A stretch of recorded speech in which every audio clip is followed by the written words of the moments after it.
Good day everyone, God's good all the time God's good. Guys, this is the 2026 Triton GX Automatic. Guys, napakaganda ng promo nito guys. Zero cash out, tapos ang monthly nito guys, 29,000 lang. Inclusive na rin yung 1 year comprehensive insurance, 3 years LTO and chattel mortgage. Tapos guys meron ka pang 20,000 na fuel subsidy. Tapos meron ka pang 1 year PMS guys. Guys, nandiyan yung contact name ko with my contact number. Madali lang po kausap po anong previous ang gusto nyo ikabit, ibibigay po natin sa inyo. Once again, my name is Interview po sila lagi nagsabi, anumang hirap ang pagdaan natin dito sa mundo, manatili mabuti ang Diyos. Thank you so much. God bless everyone. Salamat. Good day everyone. God's good all the time, God's good. Guys, itong nasa harapan natin ngayon guys, ito yung Triton GX automatic namin. Guys, maganda promo nito ngayon guys. Ang promo nito guys, nasa kayang zero cash out to guys. Basta prior bank's approval. Kung mag-a-approve sa atin, sila BPI, RCBC, Sterling Bank, BDO, kaya natin sila. Actually guys, may down payment siguro mga 10,000. Pero guys, ako na po bahala ron. Pagka sa akin kayo kumuha, ako na po bahala ron. Tapos guys, ang kagandahan dito sa Triton GX natin, bibigyan ko pa kayo ng free bed liner. Ayan. Ayan, free bed liner. Ayan, para mas maganda. Ngayon guys, kung gusto niyo pa magpalagay ng sports bar dito sa gilid, bibigay din natin yan. Guys, so tignan nyo. Tignan nyo ang angas ng ano, no? Guys, kung mag-practical lang guys, sobra. Na pwede na itong si Triton GX. Ito yung pinaka-low variant namin. Tignan nyo guys ha. Pakikita ko sa inyo yung front grille design niya. Yan. Siyempre guys ha, naka-halogen lang yan. Kasi nga entry level lang yan. Pero guys, tignan nyo, may pagka-smoke na yung dito sa tinatawag natin na positioning light niya. Ayan, di ba? May pagka-smoke na. Tapos guys, pagdating naman dito sa kanyang radiator grill guys, tignan nyo, ang lalaki ng butas. Kasi nga, nakakatulong yan sa air intake nung sasakyan para ma-prevent yung pag-overheat. Tapos guys, siyempre guys, ang Mitsubishi guys, equipped ng rice body. Yung rice body, reinforced impact for safety evolution. Ang ginagawa ni Mitsubishi, yung rice body, yung in terms of collision guys, pagka merong collision guys, meron kasi yung crumple zone. So yung crumple zone guys, hindi basta pumapasok yung impact sa loob ng sasakyan. So ang benefits nun is for safety. Yan guys, ang angas din ng front chin niya yan. Front chin, di ba? Guys, dito tayo sa side profile. Yan. Guys ano lang to guys, ito yung pinakamura namin variant na Triton. Ito yung tinatawag namin na GX. Sobrang baba lang ng down payment ito guys. Kaya kong i-zero down payment to guys. Itong Triton GX. Ano? Meron na rin siyang turn signal light dito. Siyempre, meron na rin siyang step board. Maganda na rin yung kanyang step board. Yung mags niya guys, diba? Maganda na rin yung mags niya guys.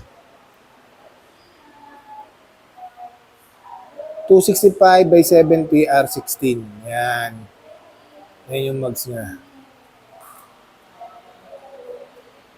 Guys pasok tayo sa loob para makita. Yan guys Ito yung interior ni Triton GX. Guys di ba? Pagdating sa kanyang dito guys, sa side panel niya, rito sa door handle.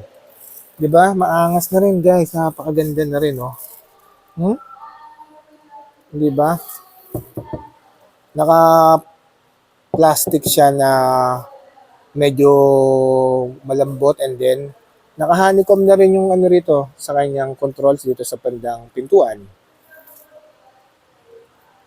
Tapos syempre, dual airbags yan, guys. Dual airbags na rin yan. Tapos equip na rin yan guys ng ng smartphone ng display audio, Apple CarPlay, and then Android Auto na rin yan. Siyempre, automatic transmission yan guys. Steering wheel guys, tignan nyo. Ang angas na rin ng steering wheel niya. Tilt and telescopic adjustment din yan guys And steering wheel. Tapos guys sa kanyang seat material Yan guys, seat material, naka-high fabric seat material na rin yan. Tapos guys, dito sa kanyang dome light, ayan guys. Ayan. Ayan yung kanyang, dito sa kanyang control, sa kanyang ceiling. Tapos pagdating sa multi-information display, ayan yung multi-information display niya guys.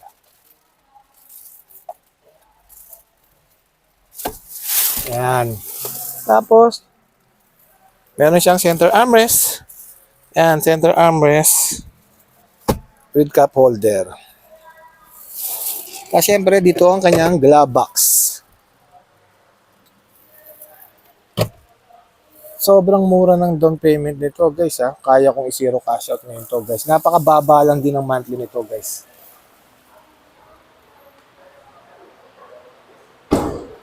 Ngayon guys, punta tayo rito sa kanyang second row. Para may papakita ako sa inyo guys ha. Yan guys, dito second row niya. Guys, ang luwag oh. Tingnan nyo ha. Legroom. Legroom tapos headroom. Napakaluwag niyan guys. Sobra. Ayan guys ah.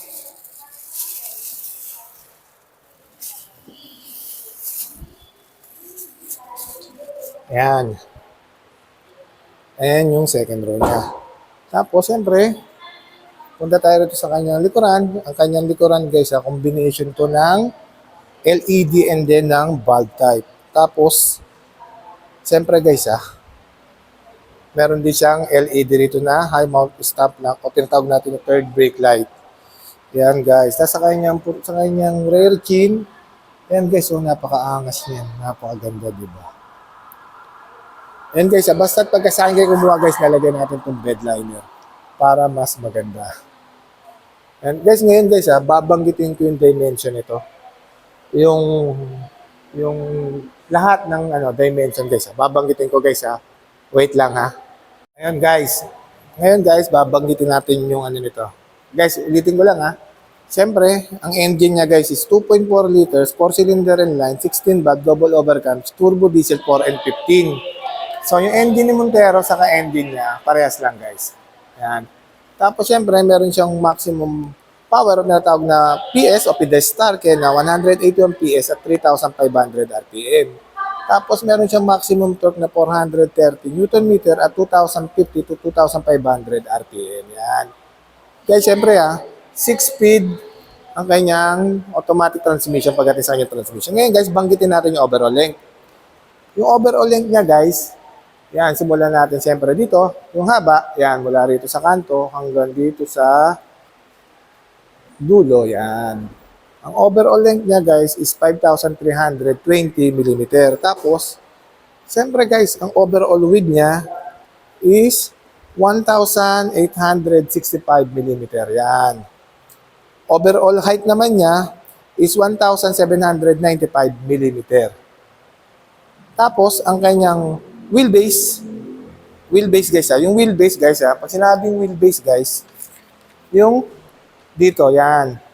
Yan sa gulong dito, sa center niyan, yan, hanggang dun sa likod, yan. Ang tawag sa ganyan is, sukat niyan is wheelbase. Ang wheelbase niya, 3,130. Tapos pagdating sa kanyang ground clearance, naka 2,220 mm. Yan, ground clearance.